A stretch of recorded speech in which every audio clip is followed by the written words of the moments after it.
Magandang gabi sa inyo. At tayo lang ay nagprito ng mga pang-ulam. Pritong itlog. Saan side up. Atin yung pinagsabay-sabay na at gayon din naman pag naluto. Mamaya na lang natin bibiyakain. And kung pagpiprito ko yan, mahinang apoy. Tapos atin tatakloban. Pag sobrang init hong kawali, ayan naglulubo-lubo ang mga gilid-gilid ng ating itlog. Yan, ganyan lang ho. Mahinang apoy lang ho. So tayo magpiprito na rin tapa. Galing pang taal, tapang taal ho.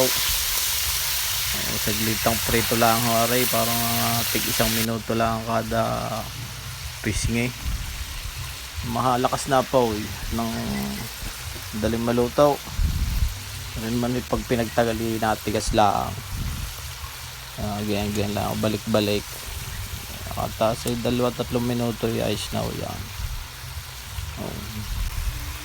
Yan, natin hong ikikis ng kaunti nang sumama yung pinagbabadan. Yan. Pag hindi kiniskisi, mapapasa kabali lang lahat. Ayun ang masarap. Yan. Kulapol sa ulam. Yan, di luto na ho. Saglit lang naman ho yan. Hindi ho masarap pag pinagtagal, maninigas. Gawa mo na tayo sausawan, suka, may pipino.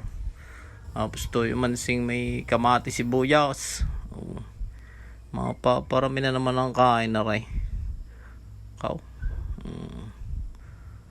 Tayo magsasangag muna do sa ating pinagprito ng tapa, sayang aray. Roasted bawang na ating ilalagay. Mabilis. Mabilisan luto lang ho aray, nang makuha lang natin yung lasa nung pinagbabada na nung tapa. Sayang naman ho. Wala na ho tayong lalagay diyan. Sasangkot siya lang ho natin ng kaunti, ayos na ho yan. Yan. Hindi pwede na ahonin ho yan. Piprito na lang tayo ng dumpilas, mayamang isda. Ilang piraso lang. Kami naman itatatlo kakain. Saglit din lang ang prito ay may maliliit. Mabilis na. May tayo titimos na. Simple lang muna natin luto at lagi nang may mga ricado.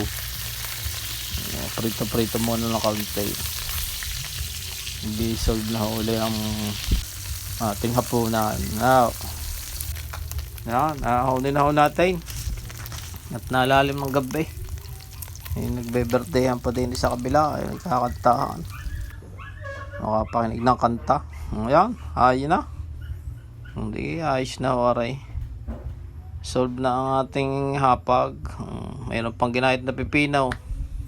Ay sampa. May fried rice. May plain rice. Mapapakanin na naman ako. Hindi makaiwas sa kanin eh. Siya, tayo muna kumain.